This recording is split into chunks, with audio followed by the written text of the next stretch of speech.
Good afternoon, everybody. You're very welcome to this webinar this lunchtime. I think there are still some people joining us, but we might start. My name is Brendan Kelly. I'm Professor of Psychiatry in Trinity, and this webinar is Breaking the Silence, Supporting the Trinity Community in the Aftermath of Child Sexual Abuse. Maybe I'll just mention that this webinar is being recorded and will be made available afterward. And there are support services available. Information will be displayed throughout the webinar and repeated at the end. The background to today is that the 1 in 4 Breaking the Silence campaign really struck a chord with a member of staff in Trinity. And when we look at what 1 in 4 means for a community the size of Trinity, with over 20,000 students and over 3,000 staff, then the reality of 1 in 4 becomes quite stark and very clear. So, as part of the Inclusive Trinity Festival, the Faculty of Health Sciences have decided to host this webinar as a way to raise awareness of the impact of child sexual abuse and trauma, to shine a light on a topic not often talked about because it is so difficult, and to help break the silence for victims. Most importantly, this webinar attempts to demonstrate support for every member of the Trinity community who may have been impacted by abuse and its ongoing legacy, and to support the work of 1 in 4 in this space. So we have 3 panelists who will each speak to us today. There is opportunity for discussion as well. And the webinar will go on for approximately 1 hour. It is being recorded, and supports are and will be visible throughout. So we're going to start today with Maeve Lewis. Maeve is a psychotherapist who specializes in sexual trauma. She is CEO of 1 in 4, a charity that provides psychotherapy and advocacy services to men and women who have experienced sexual abuse in childhood and to their families. They also provide an intervention program to men who have sexually harmed children. So Maeve will start our webinar today. Thank you very much, Maeve. Thank you, Brendan, and thank you so much to the faculty for organising this webinar. To begin with, I want to ask you to imagine that there was a disease that affected 1 in 4 children, that disease caused behavioural difficulties, withdrawal from social activities, had some health implications, and that as the child grew up, that disease continued to have an impact on their lives, with perhaps a greater risk of substance abuse, of suicidal behaviour, problems in engaging in relationships, difficulties in their professional lives, and difficulties in engaging fully in their communities. Now, if such a disease existed, just imagine what we as a society would do. We'd probably invest heavily in research. We would spend a lot of effort trying to find the people who were affected, the children who were affected. We would put huge resources into treatment, and we would develop prevention campaigns to ensure that children weren't affected by this terrible disease. Well, the reality is there is such a disease, and it's called child sexual abuse. And research shows that it impacts 1 in 4 children in Ireland. So I just want to share my screen. Sorry, and it's actually, just bear with me while I begin. So as Brendan has said, I work with 1 in 4, which is named after the fact that 1 in 4 children are sexually abused. And what I would like to talk to you today about is the barriers that confront people who have been sexually abused in disclosing the abuse, accessing services, and finding, I suppose, some sort of retribution in society. I know Simon is going to speak later about the individual impacts of sexual abuse on people who've been affected. So to start, to quote the wonderful American psychiatrist Judith Lewis Herman, who has been a pioneer in the field of complex trauma, and she says that remembering and telling the truth about terrible events are prerequisites for the restoration of the social order and the healing of individual victims. However, the conflict between the will to deny terrible events and the will to proclaim them is a central dialectic of psychological trauma. So in our work in therapy, we meet the individuals who are caught in that terrible seesaw between trying to minimize and perhaps deny some of the things that have happened to them and the effects, and then the desire to disclose, to seek help, to proclaim what has happened to them. But as a society, what is it that we do? And I would suggest we're quite a traumatized society in many ways, and that we tend to move between periods where we do remember what has happened to our children and mourn, and then slip into periods when we move into almost a forgetfulness and amnesia. So, I mean, in the recent past, during the early part of this century, there was a slew of statutory inquiries into the abuse of children who were in the care of the state in residential homes run by religious orders, or indeed the sexual abuse that happened in various dioceses around the country. And there was uproar, and people were really upset, and people were appalled that such a thing could have happened, even though in many cases people had been aware of that. More recently, we've had the reports into the mother and baby homes, but then we slip back into that type of amnesia. And I regularly hear, because of my job, people saying, oh, well, surely all that's over, surely all that's been sorted out, where the reality is the sexual abuse of children continues. Now, the 1 in 4 statistic comes from the Savvy report, which was published in 2003. So it's almost 20 years old. And we would hope that because of everything that has happened in the meantime, that perhaps the incidence of abuse has gone down. However, a piece of research by Valier and his colleagues, more recently, a much smaller piece in 2020, came up with that same figure still, 1 in 4, which is truly disappointing. So just to tell you a little bit about what we do in 1 in 4,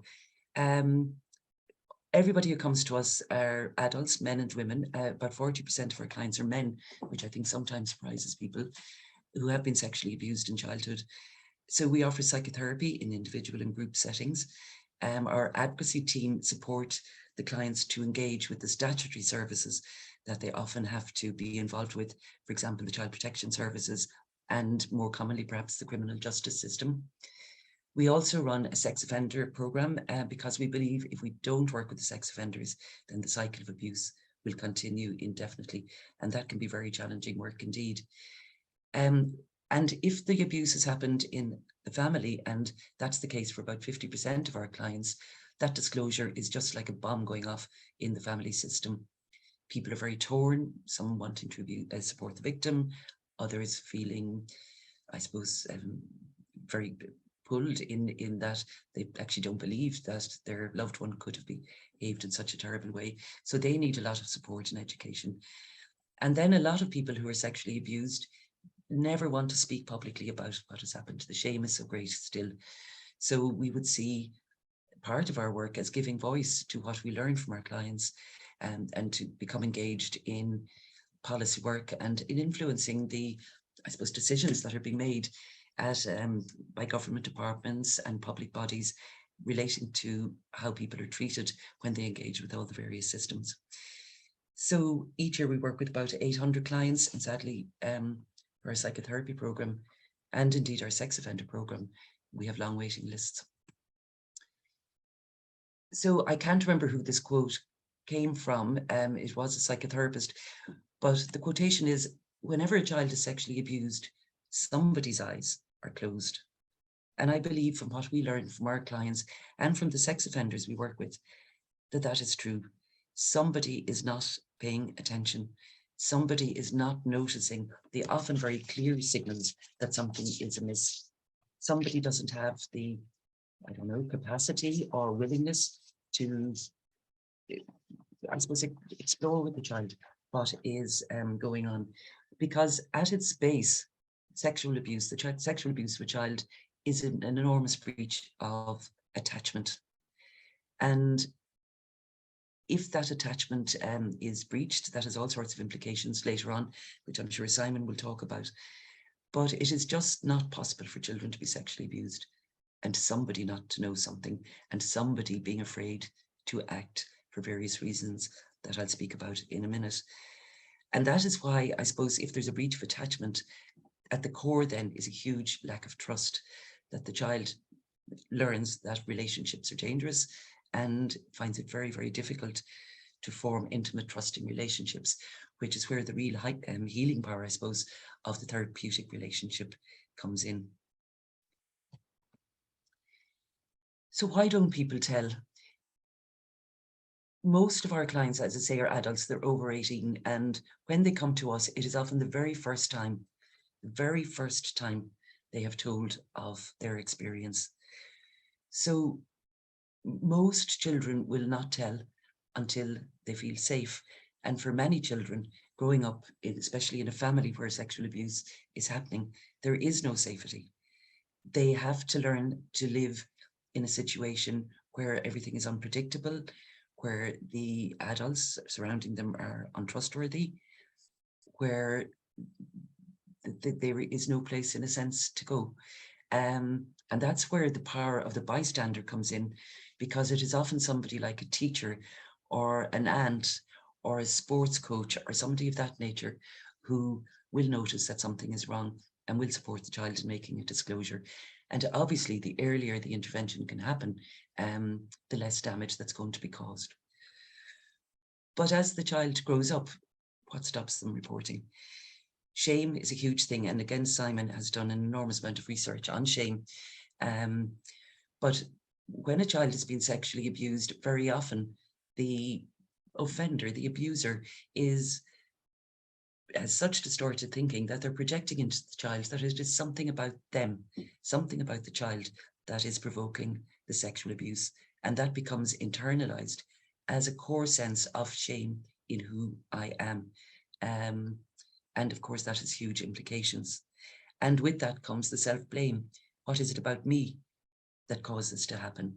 What did I do to provoke whatever is happening? There must be something wrong with me that caused my daddy or my uncle or my teacher or whoever to sexually abuse me. I suppose the other factor, which is a barrier, is the impact of child sexual abuse across the lifespan. And many of our clients are struggling with, the poor self-esteem, the very often very volatile emotions, the very destructive self-soothing, like substance abuse, alcoholism, eating disorders, struggling to maintain relationships, struggling in their parenthood, that they literally don't have the headspace, and often don't make the connection between what's going on in their lives now and what happened in the past. Very often the person will think that this is just something intrinsically wrong with themselves, which is why they're not coping, not linking it to the impact of the child's sexual abuse. People also speak regularly of their fear of being disbelieved. And sadly, many of our clients have had that experience when they try to tell. So especially within families are often hugely torn in not wanting to believe that such a thing could have happened in their families. And then fear, in the broader society, fear if I go to the guards, will they laugh at me? Fear of what will happen in court. Fear of being ostracized by family and loved ones, or maybe in their communities, been seen as a troublemaker, bringing shame on a respected member of the community. Fear of a family rupture. And sadly, again, many of our clients have to make the very difficult decision in a way to cease contact with their family, because the only way they can be encompassed into the family dynamic is by going on with the story that this actually never happened. And in some cases, there is genuine fear of retaliation. And we have had situations, for example, in the Central Criminal Court, where there has been intimidation.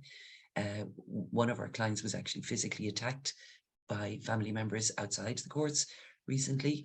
Another of our clients recently has had to be taken to a safe place by the guards while the trial is going on because of the threats that they received if they gave evidence. So that can be very, very real as well. And then there is the societal issues. Our social attitudes to child sexual abuse. Sexual abuse is very rare. It hardly happens at all. It only happens in families that are clearly, obviously dysfunctional. It only happens in very deprived communities. All these myths really, really undermine, I suppose, our ability to consider that sexual abuse is such a huge issue for us. There is poorly resourced support services, like at 1 in 4. I mean, this time of the year, we're off on the funding round again, seeking funding. We never have enough resources. That leads to long waiting lists. And at times we've actually had to close our waiting list. And when somebody plucks up the immense courage to pick up the phone and make that first phone call, to be told, actually, we can't help you, our waiting list is closed.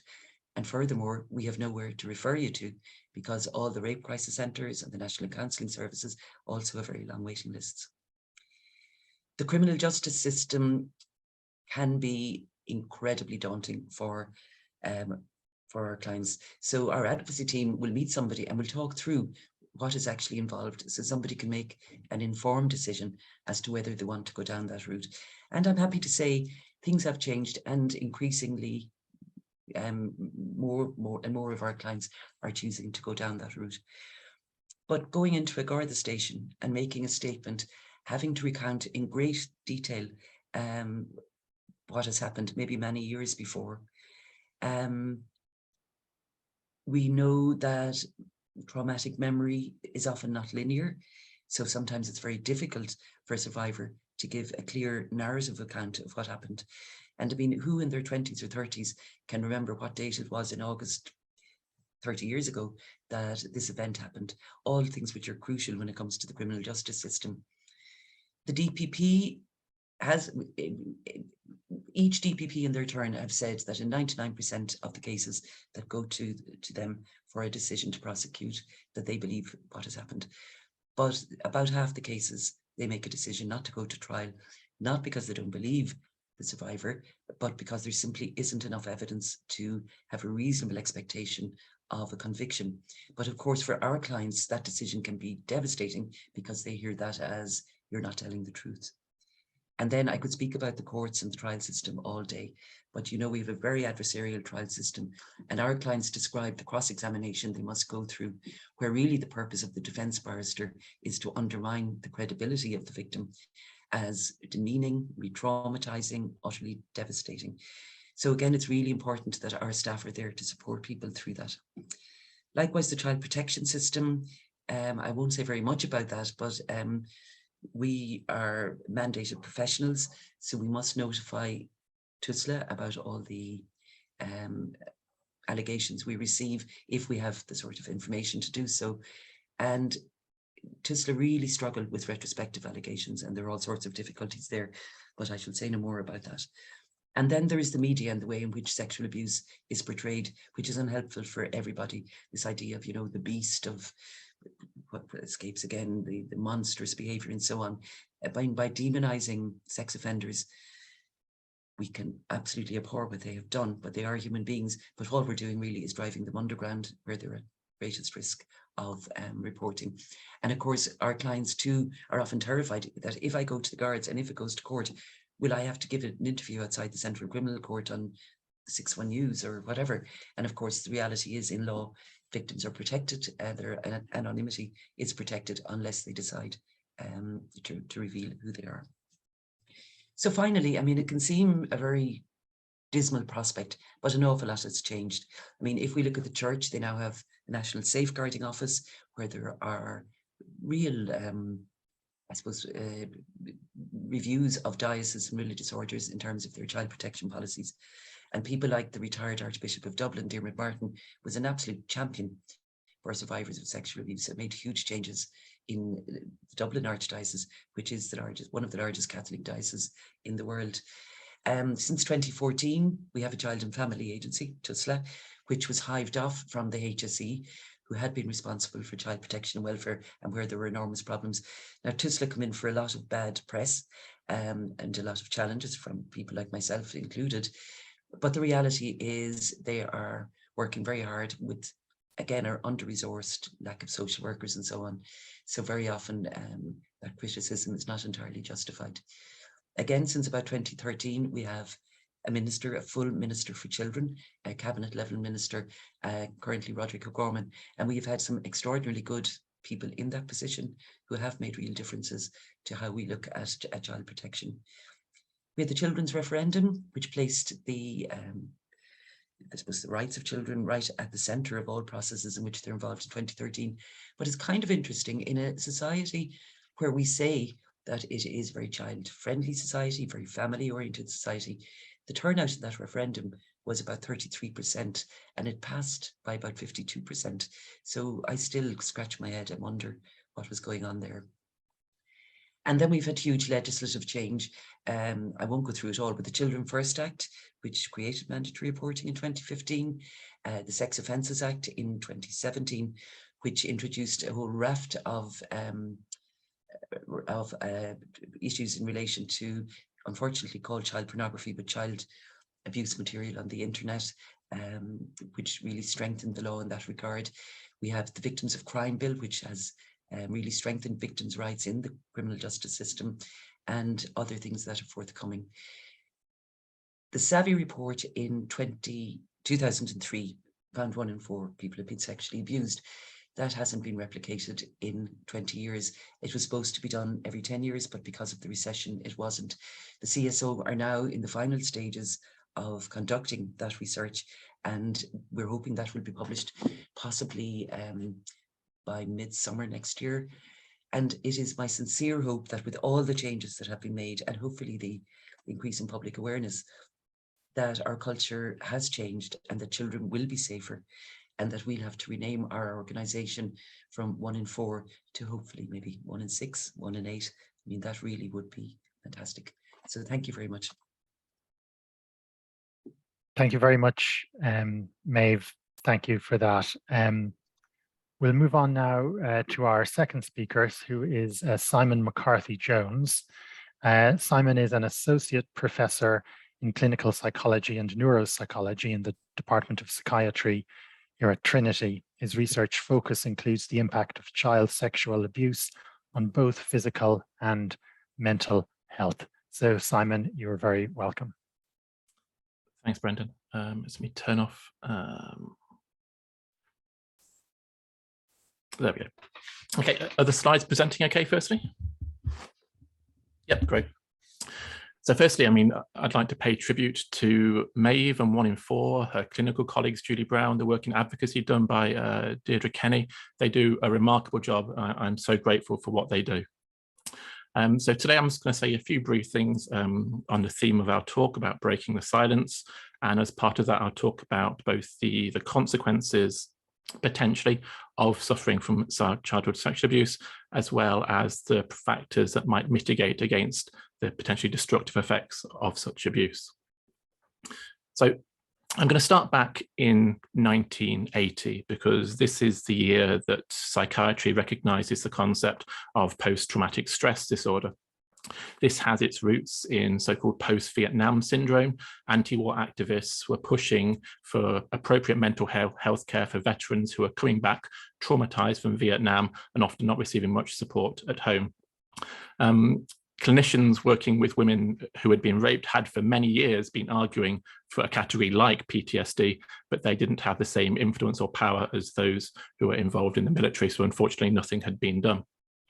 And the concept of PTSD was for a long time tightly linked to combat trauma.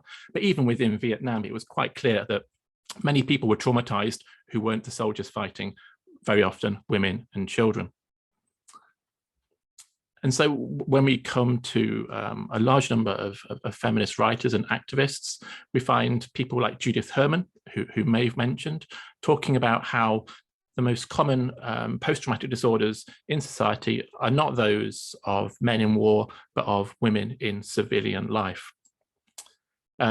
Again, I cannot recommend highly enough Judith Herman's book on trauma and recovery, which is a fantastic both kind of clinical and political examination of the role of trauma, particularly sexual abuse, in our society. So again, for many years, there was this silence around child sexual abuse.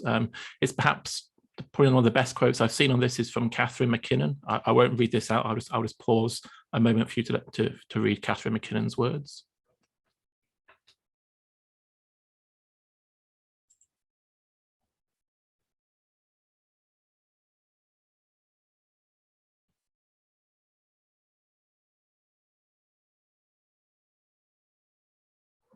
And thankfully, things over the years, thanks to many courageous survivors and their allies in mental health and political activists, things have begun to change due to the actions, again, such as those involved in the Me Too movement, who have put their voices where those previously silent spaces once were. Before I go to my next slide might be triggering for some survivors. I'm going to talk about some details, not in great detail, but details of the case. So again, I just, if this may be triggering to you, maybe just take a moment away from the Zoom call. So I want to talk about the case briefly of Marie, which highlights some of the issues that survivors often report. So Marie was raped by a group of people. They did this whilst they had a gun to the head of her child. And Marie went home and told her mother about what had happened. And her mother basically blamed Marie and told her not to speak to it about anybody, not to speak to anybody about it. Marie then turns to her friends. Her friends blamed her for what happened and basically told her to suppress and put a lid on it, contributing to self-blame, to isolation. Marie then reaches out to her parish priest, tells him about what happened, and again, he too blames her for what had happened and told her that God was punishing her. And you can see in the final red quote here how all this made Marie feel alone, ashamed, and isolated. And naturally, given these negative reactions, Marie stopped attempting to disclose and telling people what she'd been through. And again, what we see here is the blameless becoming the blamed. We see the innocent becoming the guilty. And from a wealth of psychological research, we know that when people are made to feel guilty for things which weren't their fault, when they're made to feel shame for things which they should have no shame over, this contributes to the development of mental health difficulties and physical health difficulties. So where does this silence come from? We can point to multiple sources. One of them would appear to be Sigmund Freud. So early in his career, Sigmund Freud talked about how he believed there was a very real role for child abuse and particularly child sexual abuse in the etiology of a range of mental health difficulties. And a lot of Freudian therapists picked up on this idea, but then Freud changed his mind and argued that these were not real memories of sexual abuse. These were imaginary or fantasy ideas which the client was coming. And this had a very detrimental effect on the way that a number of therapists view child sexual abuse. I'll give you one example. We have the case here of Helen, who had been physically and sexually abused by her father. She went to her psychotherapist, who described themselves as a Freudian therapist, who proceeded to tell Helen that her experiences of abuse were not real and they were results of fantasy. In addition to Freud, we can see a whole range of factors feeding into this silence around childhood sexual abuse. Back in the 1960s, because there was the misplaced blame for schizophrenia on many parents, concepts such as the refrigerator mother, parents spoke out against being incorrectly blamed for developing conditions like schizophrenia in their children, which led in the US to very powerful parent advocacy lobbies pushing for other factors to be considered. Unfortunately, the backlash against this was that it became very hard for researchers and mental health professionals to say that problems in the family, such as potentially incestuous sexual abuse or abuse by family members, was the cause of mental health conditions. And again, research shied away from this. In the 1950s and the 1960s, we have the development of new psychiatric medications. And the effect of this is very much to place the locus of cause of mental health conditions in the person's brain, in neurotransmitters, without asking the follow-up question, well, how did the person's neurotransmitters come to be changed? Could it be because of traumatic events? The questioning stopped within the brain. And similarly, in the 1980s, when we have neuroimaging come on the scene, we have multicolor pictures of people's brains being shown in research journals and in the news. And again, this encourages researchers and society to locate the cause of mental health conditions in the brain without, again, asking, well, why does the brain look this way? What events might have happened in the person's life to cause these brain changes? These questions were not being asked. The locus of cause was being left in the brain, and society was being, to a large degree, forgotten about. We also see more historical now, but a state of affairs where therapists were not sufficiently well trained to work with survivors. There was also the perception out there that it was dangerous to talk about trauma because you were opening a can of worms and it would cause more problems than good. And the result of this was, as one of my colleagues, Marius Rom, reports in one of his cases, he recounts the case of a therapist who told their patient who had been suffering from child sexual abuse to swallow their meds, keep their mouth shut, and, quote, keep the lid on the cesspool. Thankfully, things have changed here. There's been much more research, much more education and training of therapists. So now the trauma is now routinely asked about, or at least should be routinely asked about. And similarly, training has largely increased in terms of providing clinicians with the skills to provide trauma-informed care and trauma-focused therapy. So things, again, hopefully have moved beyond these problematic times. Another thing I mentioned, which kind of picks up on one thing that Maeve was saying, was about the lag potentially between the abuse happening and the symptoms of mental health difficulties or physical health difficulties emerging. So in this diagram here from Tyker and colleagues, what we have is a red line showing the age that people were when they were suffering childhood sexual abuse, and the blue line showing when depression was arising in these individuals. And you can see that roughly by the age 9, the abuse had happened to most of the people in this sample, but none of the depression had yet started. So the depression seemed to follow at a significant lag, generally starting in the early teenage years, much far removed from the actual incidence of the abuse itself. So because of a lack of tight temporal linkage between the abuse happening and the mental health conditions emerging, again, this encouraged researchers and mental health professionals to overlook the fact that these two events may well be linked. And to give you another example from Tyker's work, so here each individual horizontal line represents a person. The yellow line represents when the person was suffering from childhood sexual abuse, and the red line indicates when the PTSD symptoms were being reported by that individual. And again, you can see that in most cases, you have quite a significant lag between the abuse occurring and the PTSD emerging, with, again, the PTSD emerging in the early teenage years. So again, this lack of a tight linkage between the abuse and the ensuing effects in time have led the two to be kind of overlooked in terms of their causal association. Of course, a time comes, as Martin Luther King once put it, when silence is betrayal. But I think we have now, thanks to the actions of survivors in educating both researchers and mental health professionals about what may be lying at the causes of their mental and physical health problems, that some, although not all, report, that this betrayal is now starting to become addressed. In terms of the question about why breaking the silence matters, one thing I want to stress is because of the potential effects of childhood sexual abuse. And again, before discussing this, I want to just reiterate the fact that not everybody who goes through childhood sexual abuse will develop mental and physical health problems, but again, a significant number do. In terms of physical health problems, we're seeing conditions such as asthma, bladder problems, a range of physical pain problems, cardiovascular disease, migraines and headaches being associated with the presence of childhood sexual abuse earlier in life. And similarly, we're also seeing a range of mental health conditions being more common in survivors of childhood sexual abuse compared to those who haven't suffered such abuse. And just to give you an idea of the kind of the range of things that the research is showing. So this is a study that my wife and I did, looking at over 3,000 adult women in the UK. And what we found was that when you compared women who had suffered childhood sexual abuse to the women who had suffered no forms of sexual abuse, we found that the survivors had twice the odds of having a high BMI, 3 times the odds of having a mental health condition, 4 times the odds of being alcohol dependent, 5 times the odds of being drug dependent, and 6 times the odds of attempting suicide. So fairly pervasive effects on physical and mental health.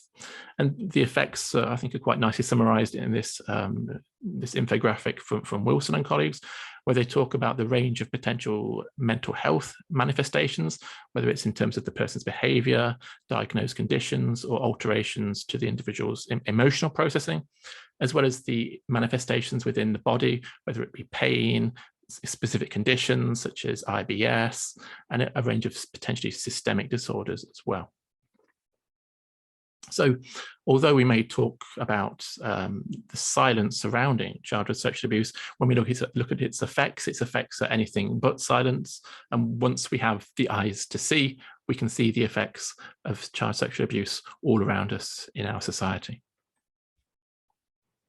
A second crucial reason why breaking the silence matters is because support is now both widely available and incredibly powerful. So if we look at what the research tells us in terms of what factors are predicting positive outcomes from people who are survivors of child sexual abuse, we find that one key one is social support. So a 2014 systematic review by Domhart and colleagues found that the most important factor predicting resilience, predicting positive outcomes for survivors, was support from their family and their wider social environment. Similarly, in another systematic review by Marriott and colleagues, again, they found that family relationships, friendships, and the availability of community resources where people could talk and share their experiences and receive support were incredibly powerful predictors of positive outcomes. We also see this in another review by Meng and colleagues. So here we have a graph which shows you the number of studies that have shown specific factors to be associated with positive outcomes in survivors of abuse. And if we look at those which are mentioned more than 10 times, first of all, we find coping skills being mentioned by 12 studies as being positive in terms of their impact to help survivors navigate the after effects of the abuse. And here we find, obviously, people will develop their own coping skills, but if the silence is able to be broken and a therapist consulted, coping skills can be shared. If somebody feels safe sharing their experiences with other survivors in a survivor self-support group, again, new coping skills can be learned. Similarly, family cohesion is a strong predictor of positive outcomes. And again, we find that the most studies, 19 studies, showing that forms of social support can make a huge difference to survivors of childhood sexual abuse. So in summary, I think this is why the provision of services, whether it be through 1 in 4, through Trinity's student counselling services, or through your peers or your family, but that by breaking the silence, by having clinicians who are alert, willing to ask, able to ask, and able to ask in a trauma-informed way, and having peers who can support you through this is incredibly supportive. And again, we are breaking the silence, and this can only really be for the good. Thanks. Thank you very much, Simon. Thank you for that. And we'll move on to our third panelist, Patricia Murphy. Patricia is Director of the Student Counselling Services of Trinity College Dublin, and last year the counselling service saw 15% of our student population. Trish is also a regular contributor to the print media and national newspapers, including a weekly column in the Irish Times, Tell Me About It. So thank you very much for joining us, Trish. Thanks, Brendan. So look, I'm not really going to add much more except to talk about the support services that are available. Everybody knows that there's pressure on support services for mental health issues. However, we're lucky in Trinity that we have both staff support and student support available. I'd like to echo what Simon says, that we find that best practice is often group support. And along with individual sessions in student counselling, we offer quite long-term group support for students. And that can really help because it can be in the form of weekly support up to 2 years in duration. So just to say how we can support people is in numerous ways. So we have peer support. So we have students who are trained to support other students. We have a lot of groups. We also have online supports, and we have emergency support. So if people are in crisis, they will be seen that day by student counselling. For longer term therapy, it may take a little longer to get into that. But when we get overwhelmed, we have external services that we can use on a short-term basis also. Many of them, there may be staff attending this, and there is an EAP service, which is completely confidential. Nobody will ever discover about it. And it's really important that staff know that that is completely confidential and there's no access to any of their records from using that service. But there's also student support such as Nightline. And we have a new, really good text service, 24 hours a day, 50808. And this is a HSE supported service that anybody can text in the middle of the night, and you will get a response from a clinician who can stay on with you for at least an hour. They also can do some evaluations, and if somebody is, as Maeve had pointed to, feeling suicidal, they can get immediate support for that person. So there are many ways of accessing support, from the kind of the light touch to the much more intense support that is available. Can I add, because I think it's important to know that in Trinity Student Counselling, all our staff are very highly trained. And you know, another thing is that in the AP services, we also guarantee that everybody there has high level qualifications, so that the training is substantial and the ability to meet the need is met at that. So if anybody is triggered by this or would just send us an email, we can pinpoint you to the services that might be useful to you, including external services such as 114. It's Trinity, it's student-counselling@tcd.ie, and indeed all the numbers are there in front of you. So thank you. Thank you very much, Trish. And we're going to leave some of that information on the screen for anyone to use or to take a note of if they might need at another time. So thanks to all of our panelists, and thanks also obviously to Lena Doherty and our colleagues in the Faculty of Health Sciences.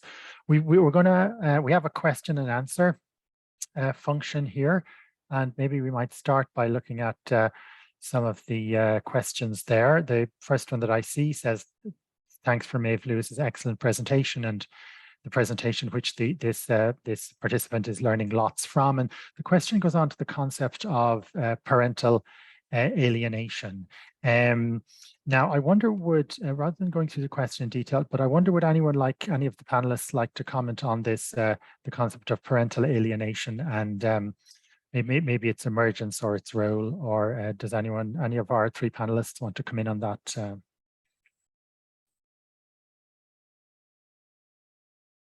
Well, I don't have a huge amount to say, but it is a matter that has been widely discussed. It's being used in custody situations, and it is a concept that is, internationally has been discredited hugely. So I'm not quite sure why our Department of Justice and indeed TUSLA are still using this. Basically, if, for example, a parent suggests that their partner has been sexually abusing their children, the implication can be that they're making this up so that they'll have a better separation agreement or less access to the children or so on. But it actually is placing children in danger, in my view, in that it is leading to unsupervised access where there is very reasonable grounds to believe that the partner has actually been sexually abusing the children. And, we certainly have had calls from people in utter desperation being forced to allow their children to overspend, very young children spend weekends with an abusive parent without any supervision, and it's a terrible situation.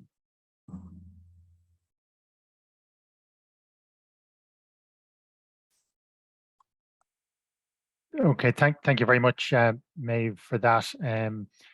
We will move on to the next question, where one attender asks us, there have been a number of references to things being better for current victims of child sexual abuse. What are those references based on? And the attender goes on to give some detail there in the question, but really the issue is evidence of improvement in is there evidence of improvement for things being better for current victims of child sexual abuse? What can we say? I think we've heard about support services now, and you've been very clear about that, but would any of the panelists like to comment on that? Simon? Yeah, I just come on the angle of support services again. So again, in terms of, the question is asking for kind of evidence that things have improved. So there was a study in 2017 by Maria Sampson and John Reed, and they looked at whether mental health professionals were in fact asking about histories of trauma and abuse when people were coming to the clinic in order to be able to identify it, in order to be able to do something about it. They'd attended the clinic in 1997, they went back in 2017, and they did find that the rate of people asking about whether the person had suffered child sexual abuse had massively increased. So I do think there's evidence that the question is being asked. Again, they still found some problems. They tended to find that men tended to be less often asked about a history of abuse than women, and I think that male staff were asking less routinely about a history of abuse than were the female staff, so that there were clearly some limitations still. But I do think that there has been a huge increase in therapeutic services in terms of the awareness of the importance of asking about things such as childhood sexual abuse, and then being able to provide appropriate therapy because they see it as being as clinically relevant. So I think there's been improvements, at least there. And, I think in terms of the situation for children right now, like it is very, very difficult for the professionals involved, social workers, psychologists, to make an assessment if there is no physical forensic evidence, if the child is very young and can't disclose their experience, if the child has been coerced, perhaps by the abuser, to maintain a silence. So the reality is, in Children's Health Ireland, very often the situation is indeterminate, which means children are still at risk. But again, those services tend to be very under-resourced. For example, for children to access counselling service for children is nigh on impossible. We are introducing the Barnahouse model in this country. There's already a centre in Galway and one opening in Cork, and hopefully soon one in Dublin, which in theory brings together the Gardaí, social workers and psychologists, so that a child making a statement only has to do it once, and they have access to assessment and to psychological services. So, we really are hoping that that's going to improve the situation, but things are not great still, no. And it goes back to what I was saying. Do we really, really accept the extent of child sexual abuse in this country? Thank you. Thank you very much, Maeve. And I would just remind people attending that you can pop questions or comments into the Q&A, and we're also keeping an eye on that as we go along. So there's a question here for Maeve. There has been a narrative before that you have to be 100% sure before you ever accuse anyone of such a serious act. What is the advice to people who may suspect or have concerns but are not sure, not experiences, and perhaps are removed from the family but have some concerns? What to do in this scenario? Well, what I would suggest is that you contact somewhere like 114 or one of the rape crisis centres, ask to speak to a therapist and really talk through the situation. Our advocacy officers regularly do that. I'm not sure, is it that the person is unsure if they themselves have been abused or if they have concerns about children. But before you go, obviously, if you are going to make a complaint to the Gardaí, you need to be sure of what that complaint is, and if you're engaging in the criminal justice system. But it is possible to go and talk through with the professional what your concerns are, and maybe to come to a decision about whether or not they're valid, and then explore what the options are in terms of taking action. Okay, thank you very much, Maeve. Here's another question. How successful have treatments for offenders been? I'm not certain who might want to come in on that. How successful have treatments for offenders been? Well, I mean, Simon may have something to say about this, but in our experience, the international research is unequivocal that good, rigorous sex offender programs, and people often think just throw them into prison and throw away the key, but entering a treatment program as a sex offender is incredibly challenging for the individual. It's a very painful process, and all the research internationally shows that recidivism rates go way down to 4-6% when somebody has been through a good evidence-based program.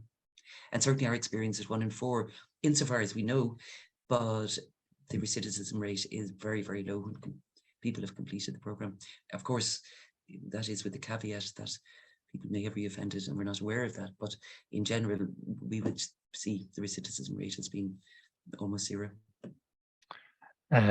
Thanks, Maeve. Okay, one attendee is saying, thank you for organizing this event. It's good to hear Barnahus is happening, but not convinced we'll be able to tell it's working unless good data are taken. Specifically, we need to know the number and percentage of children who allege sexual abuse and are believed. So I think that's a comment, and presumably we would all be in agreement that there needs to be a good, good data in order to prompt to ensure services are developed well. Does anyone want to add to that particularly? Okay, well, look, let's move on to this other question from one attendee. Are most offenders also victims? Are most offenders also victims? Does anyone have a view or some knowledge of that? Well, in 1 in 4, somewhere between 25 and 30% of the offenders who attend our service will have experienced sexual abuse. The others won't, but I think we can say very clearly that in general, there will have been quite adverse childhood experiences that will be there. However, as a society, we are facing now a tsunami of a problem, which is the whole issue of online offending. We've recently had to establish just a separate group for people who've been are being convicted or have been accused of downloading images of child abuse.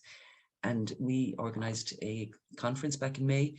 We had a speaker from Interpol who works in this area, and I've never been so frightened in all my life listening to what he had to say about the just insurmountable challenges that are there for law enforcement people across the world in terms of their technological capacity and the resourcing.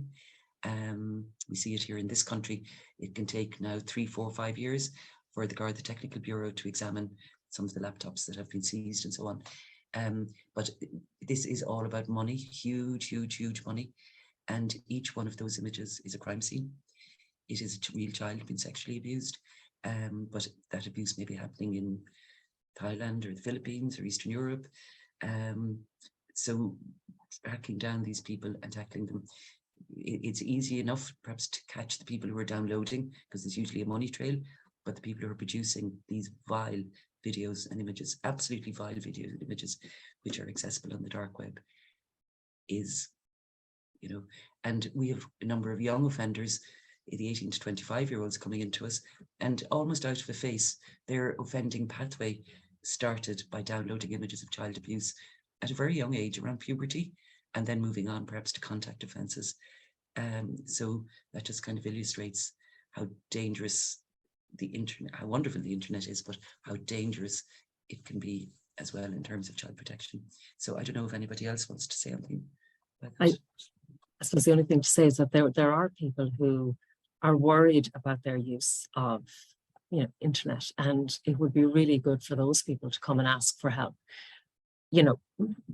with their issue before it becomes criminal, before anything happens. So, I mean, that would be an excellent outcome if people could self-identify and say, I'm really struggling with this and I need help with it. And I think people often are afraid to come for help at that point, but it would be really good if they could. Yeah. Thank you very much, Trish and Maeve. Best as I can see, that concludes the questions and the comments there in the chat. So I just want to thank the 3 panelists again, Patricia Murphy, Maeve Lewis and Simon McCarthy-Jones for participating, and Lena Doherty and the Faculty of Health Sciences for organising this. The supports are available there. They're on the screen for anyone who wants to access them or take note of them. And they're obviously available as well on the Trinity website. This seminar was organised by the Faculty of Health Sciences in Trinity as part of the Inclusive Trinity Festival. This has been recorded and will be made available. Thanks also to everyone who attended, submitted the questions and the comments. This is very much a participatory thing, so we really do appreciate, and we understand that these can be difficult topics to listen, to talk about, to hear about. And we would urge you to sort of reach out for help or support from your family or friends or the sources we have there if that's needed. But this is an important conversation. So thanks to all for tuning in and for taking part. And we wish you the very best for the rest of your day. Thank you and take care. Goodbye. Thanks, Brendan.